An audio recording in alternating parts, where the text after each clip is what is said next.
علیکم ناظرین، آج کے اس کلاس میں ہم اکتسابی محاصل کا تجزیہ جاننے کی کوشش کریں گے۔ میں ہوں Samina Farzana, government girls high school Jagat Kalaburagi جنوب، اور آپ اس ویڈیو کو سوشل سائنس ورلڈ نامی یوٹیوب چینل پر دیکھ رہے ہیں۔ سب سے پہلے ہمیں یہ سمجھنا چاہیے اکتسابی محاصل کیا ہیں۔ ہم کسے اکتسابی محاصل کہیں گے؟ واٹ از لرننگ آؤٹ کمس؟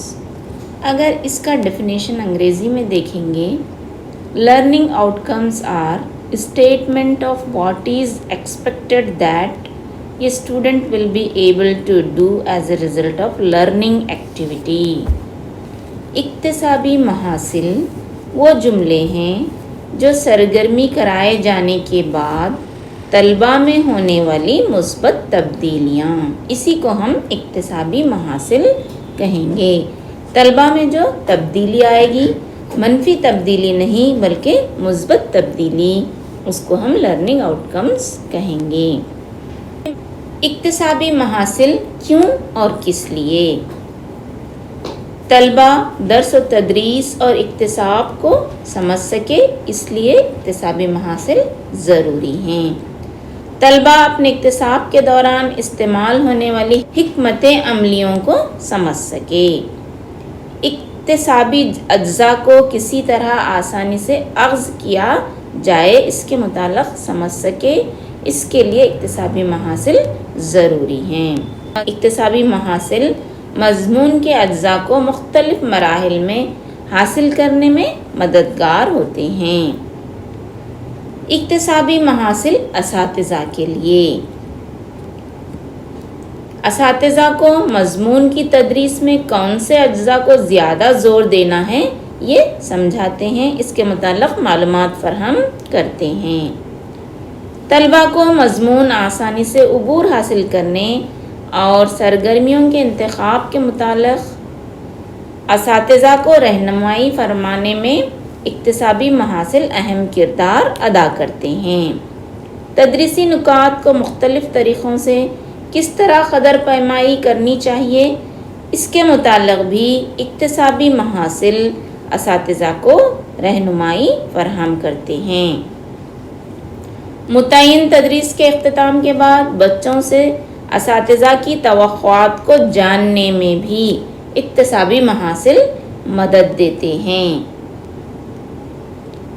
اکتسابی محاصل کس طرح کے ہونے چاہیے؟ آموزشی محاصل یا اکتسابی محاصل مخصوص صلاحیتوں کو ظاہر کرتے ہوئے آسانی سے سمجھ میں آنے چاہیے۔ طالب علموں کے ذریعے حاصل کیے گئے اکتساب کے متعلق معلومات فراہم کرتے ہوئے اکتسابی محاصل ہونے چاہیے۔ آموزشی محاصل طلباء کو جوڑنے کی مہارت، اطلاقی مہارت، تخلیقی مہارت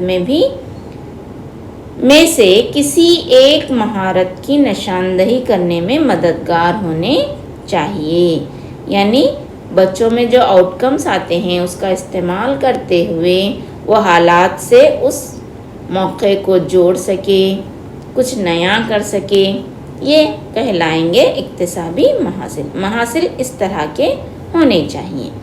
طالب علم میں تدریس کے اختتام پر انہیں حاصل ہونے والے دقتوں یا تبدیلیوں کو پہچاننے میں بھی اکتسابی محاصل مددگار ہوتے ہیں۔ سبق کے دوران اگر کچھ مشکلات پیش آ رہی ہیں تو فوراً طالب علم پوچھتا ہے، اسے بھی ہم اکتسابی محاصل کہیں گے۔ اسے جو سمجھ نہیں آ رہا ہے وہ اسے ہم سے پوچھتا ہے، تو اس کا مطلب ہے اسے کتنا سمجھ میں آیا، کتنا سمجھ میں نہیں آیا۔ آموزشی محاصل کسی بھی ایک اکتسابی مقصد کے متعلق ہونے چاہیے۔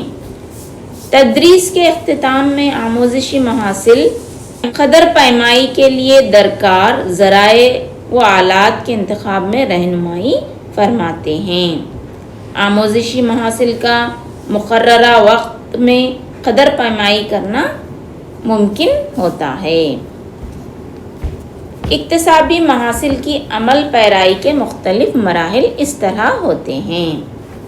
اکتسابی محاصل کے عمل پیرائی کے مختلف مراحل میں معلومات یعنی یاد دہانی، ادراک یعنی سمجھنا، اور تفہیم ہونا، اظہار خیال جوڑنا، حالات کو اور جو ہے موقعوں کو جوڑ کر اس کے حساب سے اپنے جو ہے اکتسابی محاصل کی عمل پیرائی کرنا، ستائش کرنا، قبول کرنا، قدر پیمائی جانچ کرنا، تشریح دریافت کرنا، خلاصہ یا نئی چیزوں کی تشکیل کرنا، یہ تمام اکتسابی محاصل کے عمل پیرائی کے مختلف مراحل سمجھے جاتے ہیں۔ اکتسابی محاصل کے اجزاء کیا ہیں، یہ ہم جاننے کی کوشش کریں گے۔ اکتسابی محاصل کے اجزاء مشق کے بعد متوقع نتیجہ ہے، جس میں معلومات، تفہیم، ادراک، اظہار خیال، ستائش، تشریح وغیرہ ہوتی ہے۔ اکتسابی اجزاء کی مشق کے بعد اکتسابی نتائج کے موقع، شعبہ جات جیسے کہ جذباتی، ذہنی وغیرہ۔ آموزشی محاصل کی مہم اور بصارت، یہ کیا ہے ہم جاننے کی کوشش کریں گے۔ اکثر ہم جو ہے معلومات، ادراک، اظہار اور جو ہے ستائش، تعریف کے بارے میں جو ہے جانتے ہیں، تو اس کو ہم آموزشی محاصل کے مہم اور بصارت کہیں گے۔ معلومات میں ہم طلبہ کو سکھائیں گے کون، کب، کون سا، کتنا، یہ تمام چیزیں سوالات میں پوچھی جا سکتی ہیں۔ اس سے طلبہ میں یاد دہانی، پہچاننا، وضاحت کرنا، داخلوں کا اندراج کرنا، جوڑنا، دہرانا، انتخاب کرنا وغیرہ جیسے صلاحیتیں پروان چڑھتی ہیں۔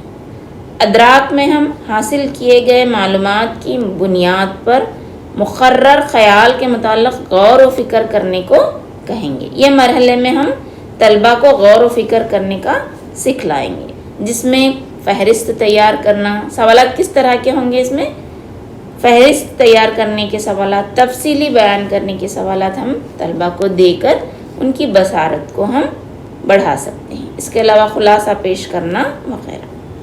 اظہار میں ہوگا معلومات اور ادراک کے ذریعے حاصل شدہ تجربات کو آپ نے خود کے خیالات کے ذریعے پیش کرنا، تصاویر بنانا یا پھر بورڈ پر کچھ حاشیے وغیرہ بنانا، یعنی اپنے خود سے جو اظہار کرے گا طالب علم اس کو جو ہے یہاں پر ہم ظاہر کر سکتے ہیں۔ آخر کا آئے گا تعریف یا ستائش، خود پڑھے اور سنے ہوئے خیالات کی ستائش کرنے کا یہ مرحلہ ہوگا، جس میں وجوہات بیان کیا جائے گا، نتائج کے متعلق غور و فکر کرنے کی صلاحیت طلبہ میں پیدا ہوگی، اور ساتھ ہی ساتھ تحقیق کرنا، حساب کرنا، حل کرنا وغیرہ جو ہے اس مرحلے میں طالب علم سیکھے گا۔ اب ہم اکتسابی محاصل برائے مضمون سماجی سائنس جانیں گے۔ یہ 4 اکتسابی محاصل ہیں جو سماجی سائنس کے بنیادی اکتسابی محاصل سمجھے جاتے ہیں۔ اس میں نمبر 1 ہے مقامات کی پہچان کرنا، پلیس آئیڈینٹیفیکیشن۔ آج کل کیا ہو رہا ہے، بچے نام تو جانتے ہیں مگر وہ کہاں سچویٹڈ ہے، اس کا محل وقوع کیا ہے، یہ نہیں جان پاتے۔ تو ہر ایک سماجی سائنس کے طالب علم کو مقامات کی پہچان ہونی چاہیے، سمتیں سے تعین کرنا آنا چاہیے، مقامات کی پہچان طالب علم کرنا سیکھنا چاہیے۔ زمانیات کی پہچان، ایرا آئیڈینٹیفیکیشن ہم اسے کہیں گے، زمانے وسطی زمانہ، زمانے قدیم، زمانے جدید وغیرہ اسے پہچاننا آنا چاہیے۔ اسی طرح اکتسابی محاصل برائے مضمون سماجی سائنس میں کرونالوجی بہت اہم ہے، تاریخی لحاظ سے ترتیب دینے کا علم۔ تو طلبہ کو اس سے ٹائم لائن تیار کرنے اور کون سا واقعہ کس جو ہے وقت ہوا ہے یہ سمجھنے میں مدد ملے گی۔ اسی طرح تجارتی لین دین کا علم بھی اکتسابی محاصل برائے سماجی سائنس میں بہت ضروری ہے۔ یہاں پر اکتسابی عنصر دیے گئے ہیں جو جماعت نہم کے لیے 25 ہیں۔ 25 جو ہے آپ کو اسباق پڑھانے ہوں گے، یہاں پر ان کے نام دیے گئے ہیں۔ اسی پر لرننگ شیٹس تیار کی گئی ہیں، انہی جو ہے اسباق پر آپ کو بچوں کو لرننگ شیٹس یا اکتسابی صفحات کو مکمل کروانا ہوگا۔ اسی طرح اس صفحے پر اکتسابی عناصر برائے جماعت ہشتم دیا گیا ہے. اس میں 21 اکتسابی عنصر ہیں یا 21 جو ہے اسباق طلبہ کو ہمیں پڑھانا ہوگا. یہاں پر میں نے 4 اسباق کے صلاحیتیں لرننگ آؤٹ کمز دیے ہیں. مثال کے طور پر تاریخ کے ذرائع جو جماعت ہشتم کا پہلا لرننگ فیکٹر ہے، اسباق ہیں، اس میں آپ کو جب وہ پڑھا چکے ہیں تو بچے کے اندر کیا صلاحیتیں، کیا لرننگ آؤٹ کمز آنی چاہیے. وہ ہے تاریخ کی تشکیل میں ذرائعوں کی اہمیت کو وہ سمجھتا ہو اور ذرائعوں کو محفوظ کرنے کا احساس اس کے اندر پیدا ہو. اسی طرح دوسرا ہے ابتدائی معاشرہ یا انسانی آبادکاری. اس کے تحت تاریخ کے تاریخی خصوصیات کو طلبہ پہچان سکیں. دہائی کسے کہتے ہیں، صدی کسے کہتے ہیں، ملینیم کسے کہتے ہیں، عام دور کسے کہتے ہیں، یہ سمجھ سکیں. کامن ایرا کسے کہتے ہیں، یہ اچھی طرح وہ سمجھ سکیں. اس کے علاوہ تاریخ کی تشکیل میں تاریخ کی اہمیت کو بھی وہ سمجھے. اس کے ساتھ ساتھ ابتدائی زندگی اور آج کے طرز زندگی کے ساتھ وہ موازنہ کرنے کا بھی سیکھ جائے.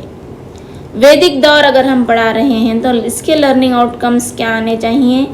ابتدائی ویدک دور اچھی طرح جانے، مابعد ویدک دور اچھی طرح جانے اور دونوں کے درمیان فرق کو بھی سمجھے.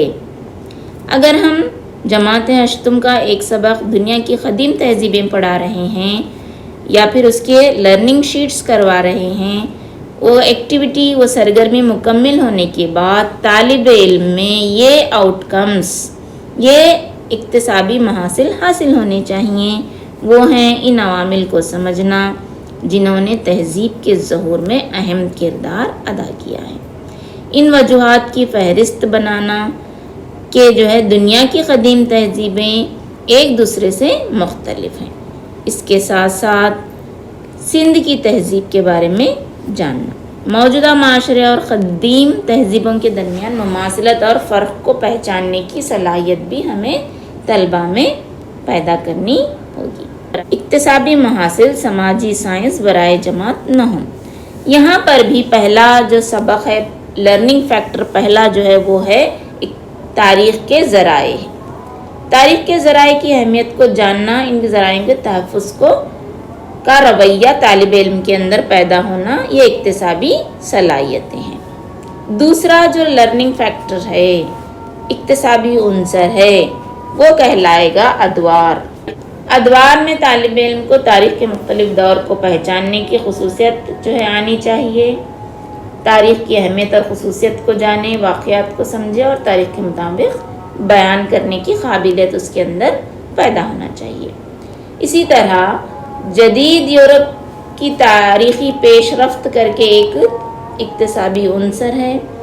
اس عنصر کو مکمل کرنے کے بعد بچے کے اندر دنیا کے اہم واقعات کو سمجھنے اور مختلف وقتوں میں ہونے والے مختلف واقعات کو رونما ہونے کے بارے میں اچھی طرح سمجھ میں آنا چاہیے. تو یہ رہا آج کا سبق. آج ہم اس سبق کو یہیں ختم کرتے ہیں. اللہ حافظ. شکریہ.